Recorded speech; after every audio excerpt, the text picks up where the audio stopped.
দিল্লির ইন্দিরা গান্ধী স্টেডিয়ামে আয়োজিত ৬৭তম জিমন্যাস্টিক ন্যাশনাল গেমসে সফল পেল পূর্বস্থলীর বেতপুকুর অ্যাচিভার্স জিমন্যাস্টিক একাডেমি ও বিদ্যানগর জিডি জিমন্যাস্টিক একাডেমির ছেলেমেয়েরা।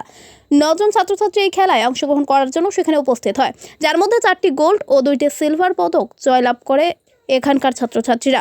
এদিন শনিবার তাদের কোচ অভিজিৎ দেবনাথ তিনি বলেন, 16 ডিসেম্বর থেকে 22 ডিসেম্বর পর্যন্ত এই খেলা অনুষ্ঠিত হয়েছিল। 25টি রাজ্য এই খেলায় অংশগ্রহণ করে, তাদের মধ্যে সাফল্য লাভ করে পূর্বস্থলীর এই ছেলেমেয়েরা। হচ্ছে কি জিতলো পুরস্কার। নমস্কার, আমি অভিজিৎ দেবনাথ, ইন্টারন্যাশনাল জাজ এবং ইন্টারন্যাশনাল খেলোয়াড় ছিলাম একসময়। এখন এই বাচ্চা ছেলে মেয়েদেরকে আমি শেখাই, সেটা হচ্ছে বিদ্যানগর জিডি জিমন্যাস্টিক একাডেমি এবং বেতপুকুর অ্যাচিভার্স জিমন্যাস্টিক একাডেমিতে। তো এই ছেলেমেয়েরা ৬৭তম স্কুল গেমস, তো বিদ্যালয়ের মধ্যে যেই প্রতিযোগিতা হয় সেই ৬৭তম school games national gymnastic championship অনুষ্ঠিত হয়েছিল দিল্লির ইন্দিরা গান্ধী স্টেডিয়ামে। সেই প্রতিযোগিতায় এই সেন্টারের ছেলেমেয়েরা অংশগ্রহণ করে।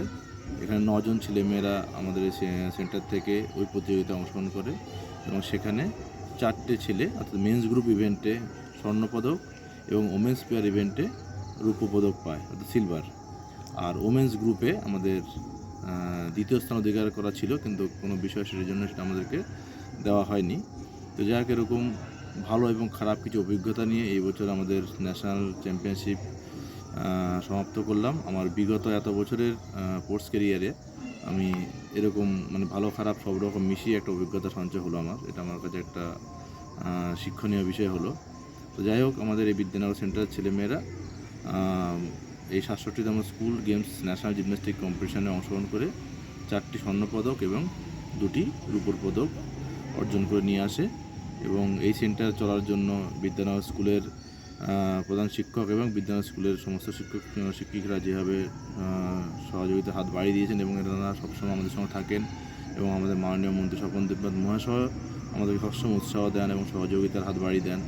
কিন্তু ওনাদের সমস্ত সহযোগিতার সুযোগ সুবিধা আমরা পাই, কিন্তু তাছাড়া মনে হয় কোথাও একটা আমাদের ঘাটতি থেকে যাচ্ছে। যদি আমরা আরও কিছু সুযোগ সুবিধা পেতে পারতাম, তাহলে ছেলেমেয়েদেরকে আরও উন্নত মানের প্রশিক্ষণ দিয়ে আরও উন্নত মানের খেলাধুলোর টেকনিক শিখিয়ে হয়তো ওদেরকে আরও ভালো জায়গায় পৌঁছতে পারতাম।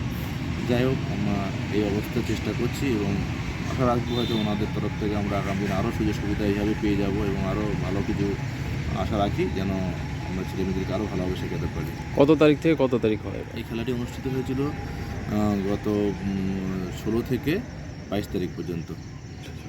কত স্কুল এখানে অংশগ্রহণ করে? এখানে মোটামুটি সারা ভারতবর্ষের সমস্ত রাজ্য থেকেই প্রায় এখানে অংশগ্রহণ করেছে। এবার স্কুল তো বোঝা যাবে না, মোটামুটি আপনার পূর্বস্থলী থেকে প্রসেনজিৎ দেবনাথের রিপোর্ট, সুন্দর বাংলা নিউজ।